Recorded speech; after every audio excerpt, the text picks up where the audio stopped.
እንነጋገር እስኪ እንወያይ እዚህ ቤት መዋሸት ይፈቀዳል ወይ እስኪ እንነጋገር እስኪ እንወያይ አንድ ሲደመር አንድ ሰባት ነው ወይ ሰባት ነው ያሉ መድረኮቹን ሞሉ ሁለት ነው ያሉ አይጋበዙም አሉ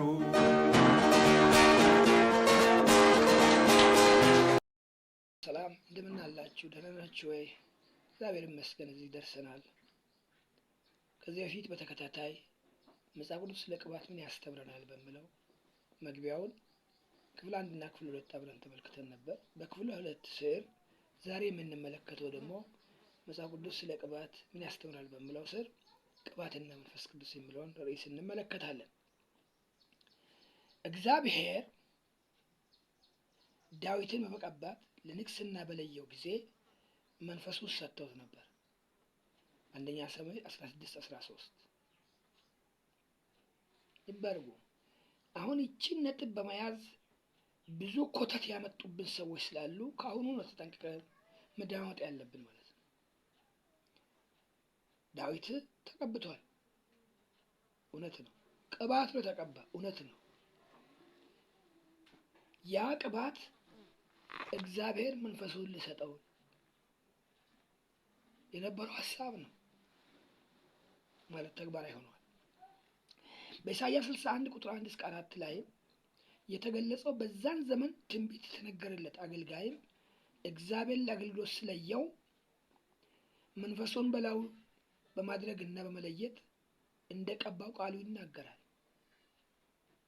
ይህንኑ ጉዳይ ኢሳይያስ ሲናገር በሉቃስ 4:18 ከወንጌላት ጋር በማያያዝ ቅባት የሚለው ቃል መንፈስ ቅዱስ እንደሆነ ይጠቁማል ቅባትና መሲሁን እንመልከት እግዚአብሔር በቀባቸው በካህናትና በነገስታት ምሳሌነት ጥላነት በመጠቀም በፍጻሜው ዘመን አንድ የተቀባ ሰው እንደሚመጣ አስቀድሞ አመላክቷል ልድገሞቹን ነገር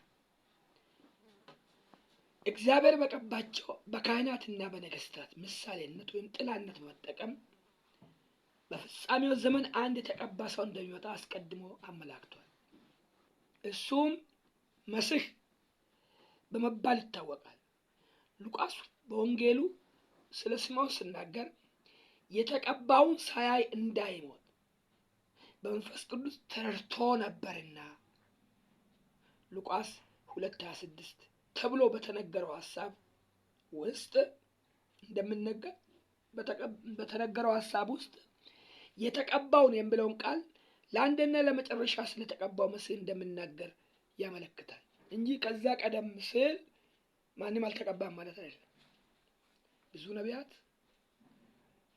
ነገስታት እየተቀቡ ናቸው ስርዓት ነበርና ምንድነው ጥላ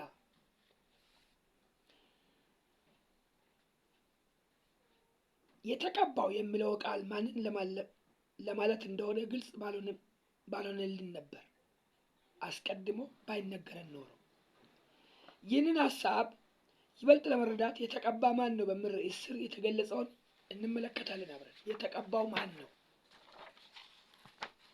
ያን ጊዜ በዛ ርዕስ ስር እናየዋለን ለዛሬ ደግሞ የምንመለከተው ግን የተለያዩ አይነት ቅባቶች አሉን የተለያዩ አይነት ማለት እስቲ አብረን እናያለን መጽሐፍ ቅዱስ አንድ አይነት ቅባት እንጂ የተለያየ አይነት ቅባቶች እንዳሉ አስተምረን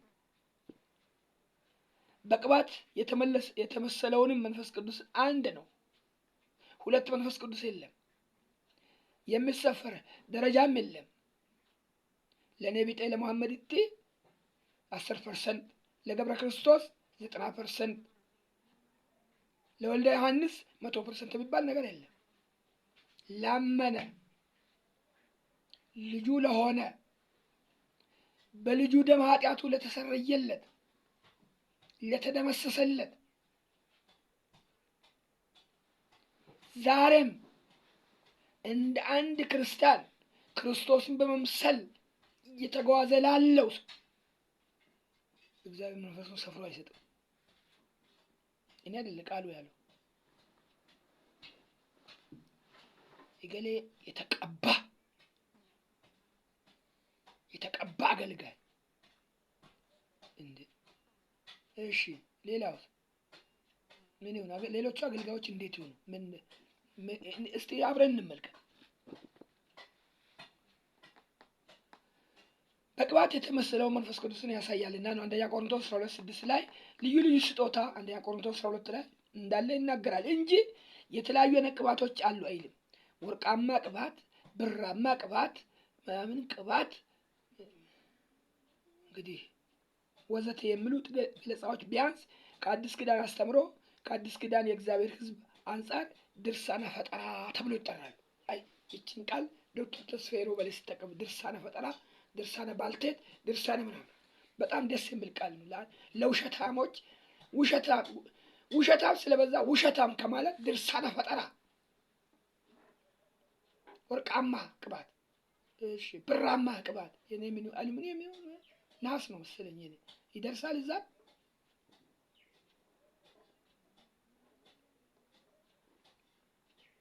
የእግዚአብሔር ልጅ አይደለንም? ክርስቲያን የእግዚአብሔር ልጅ አይደለም ወይ? በክርስቶስ ያመነ ላመኑት ሁሉ በስሙ የእግዚአብሔር ልጆች ሆኑ ዘንድ ፍቃድም አይደለም ስልጣን ተሰጣቸው ነው። ስለዚህ ድርሳነ ፈጠራን ብንተው ጥሩ ነው። ምክንያቱም በመንፈስ ቅዱስ የተቀባ፣ በመንፈስ ቅዱስ የተሞላ፣ በመንፈስ ቅዱስ የተጠመቀ፣ በመንፈስ ቅዱስ ማደሪያ የሆነ የሚሉ አረፍተ ነገሮችና ቃላቶች በመጽሐፍ ቅዱሳችን ውስጥ አሉ እንጂ በወርቃማ ቅባት የተቀባ፣ በብራማ ቅባት የተቀባ፣ በነሐሱ አይነት ቅባት የለም።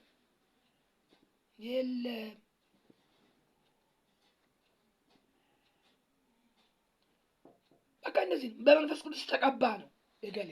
አንደኛ ቆሮንቶስ 1:2፣ አንደኛ ዮሐንስ 2:20-27 ቁጥር 27 በመንፈስ ቅዱስ የተሞላ ዮሐንስ 4:16 አንደኛ ዮሐንስ 2:20 እና ቁጥር 27 በመንፈስ ቅዱስ የተጠመቀ ሐዋርያት ሥራ 14 ሉቃስ 3:3 እና 16 አንደኛ ቆሮንቶስ 12:3-13 የመንፈስ ቅዱስ ማደሪያ የሆነ ዮሐንስ 13:10-15 እና 3 ሮሜ 8:9 ዮሐንስ 3:5 እንዲሁም በመንፈስ ቅዱስ የታተመ ደግሞ መወለድ የእግዚአብሔር ልጆች ስለሆን ነው እንጂ በጽድቅ ከሌሎች ስለተሻል፣ በእውቀት ከሌሎች ስለበለጥ፣ በጥንካሬ ጽኖ ስላለን ወዘተረፈ አይደለም። በእግዚአብሔር ቸርነት በክርስቶስ ቤዛዊ ስራ እንዲሁም በመንፈስ ቅዱስ እርዳታ ብቻ ክርስቲያን ሆነን ለአገልግሎትም ስለተሾምን ነው። እኔ ለማልታመን ሰውዬ የታመንክ ነህ ና ብሎ የታመነው አምላክ ሲጠራኝ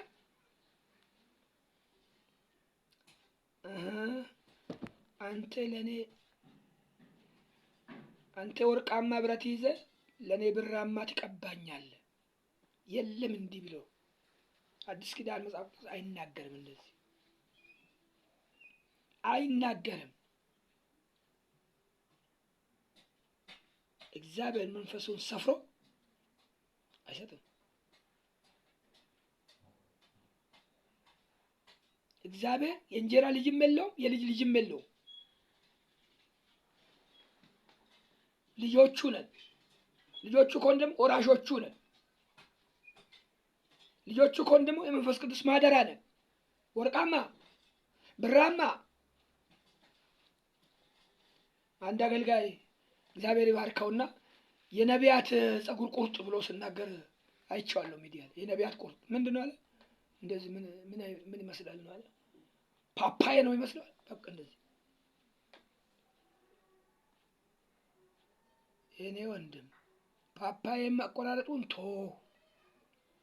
ወርቃማ ቅባትን ባንተ ላይም የለም ቶ። እንደውም ካመን ከወርቅ ይበልጣል፣ ከብርም ይበልጣል።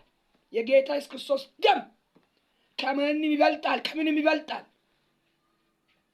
ምን ከወርቅ ታወዳድረዋለህ? ምን ከብር ታወዳድረዋለህ? ጸጉር አቆራረጡን ቶ። አካሄድ ነጠሩንም ቶ እንደ ክርስቲያን ሂድ። ራስን ዝቅ የሚያደርግ ከፍ ይላል በእግዚአብሔር ፊት።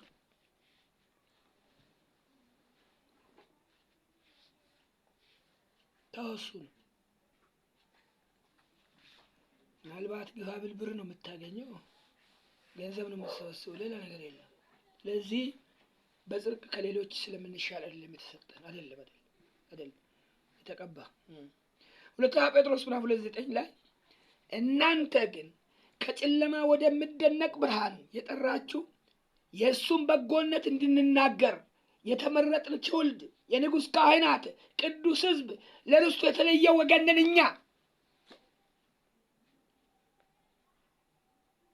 እኛ ማን ያመንበት ክርስቲያኖች እኔ እናንተ ከጨለማ ወደሚደነቅ ብርሃን የተጠራ በመጀመሪያ እግዚአብሔር መጀመሪያ አገልግሎት አይደለም የሚፈልገው፣ እኔን ነው የሚፈልገኝ። ምናልባት በጣም በቃ እንደው እግዚአብሔር በአንተ ካልተጠቀመ እንደው የሆነ ምናምን የምትል ነገር እንዳይመስልህ።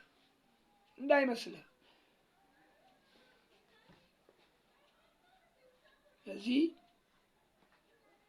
የንጉሥ ካህናት ነን፣ ቅዱስ ሕዝብ ነን፣ የተመረጠ ትውልድ ነን፣ የንጉሥ ካህናት ልጆች ነን፣ ለእርሱ የተለየን ወገን ነን በማለት በአዲስ ኪዳን እንደተገለጠው በአዲስ ኪዳን ሁሉም ክርስቲያኖች ያለ አንዳች የመደብ ልዩነት፣ የጾታ ልዩነት እንደኔ ወገኖች ሚስቶች በባሎቻቸው እግር ስር መንግስተ ሰማያት ገነት ይገባሉ። የለም የዛ አይነት ምንም እግር ስር አይመጡም። ምን ሊሰሩ እንዴ? ከጎኔ ወጥቶ እንደገና ወደ እግር ይግቡ? እንደዛ ብለው ነገር የለም። የእርሳው ጨዋታ ሕፃን ተረት ነው፣ ደስታነ ፈጠራ ነው። እዚህ ጾታ ሳይለይ ወገን ሳይለይ ነገር ግን በእምነት ከሱ ጋር ካለን ያስተምረው ቅኝት። ይሄ እንግዲህ ተመርጠን የተወሰን ሰዎች ነን። በአዲስ ኪዳን አስተምረው ቅኝት ማለት መንፈስ ቅዱስ ነው። ይሄ አንድ ሰው ክርስቲያን የመሆኑ ማሳያ ማረጋገጫ ደግሞ መንፈስ ቅዱስ መቀበል ወይም የመንፈስ ቅዱስ ማደሪያ የመሆን ጉዳይ ነው። ስለዚህ ክርስቲያን ሁሉ ተቀብቷል የሚል እምነት አለኝ እኔ። እዚህ ላይ ነው እንግዲህ በላይ የሚወርደው። ይሄን አይወዱም ሌሎች ወገኖች። ማን ኦፍ ጉድ ምን ጉድ ነው? ጉድስ ነው የተቀባ። የኔ አቋም ክርስቲያን ሁሉ ተቀብቷል ነው። የተለያየ የአገልግሎት ዘርፍ የለንም ማለት አይደለም። ግን የተለያየ ጸጋ ስጦታ የለንም ማለት አይደለም። ግን የጸጋ ስጦታውም ተብላልጦ አንዱ ካልሲ የምላስለት አንዱ እጁ የማይጨበጥ አይደለም። ወገኔ ክርስቲያን ስማ፣ እጁ የሚጨበጠው ካልሲ የምላሰው ሁለቱም አይሰሩም። ጨብጥ መጽሐፍ ቅዱስ የእግዚአብሔር ቃልን አዳምጥ፣ ስማ የእግዚአብሔርን ቃል ታምን፣ በአምላክህ ታምን፣ በኢየሱስ ክርስቶስ በወለደህ በደሙ ቤዛ በሆነልህ ታምን። በሱ የሰው ሶፍት አትለቃቅም። በየቦታ እየሄድክ መንፈስ ቅዱስ አለብህ። አንተ ራስህ በሽታ ይይዝሃል። ሶፍት አትለቃቅም። ጫማ አትላስ። ቀራንዮ ላይ የተሰቀለልን ተመልከት። እንቀጥላለን። የሚቀጥለው ሳምንት እግዚአብሔር ያድርሰን።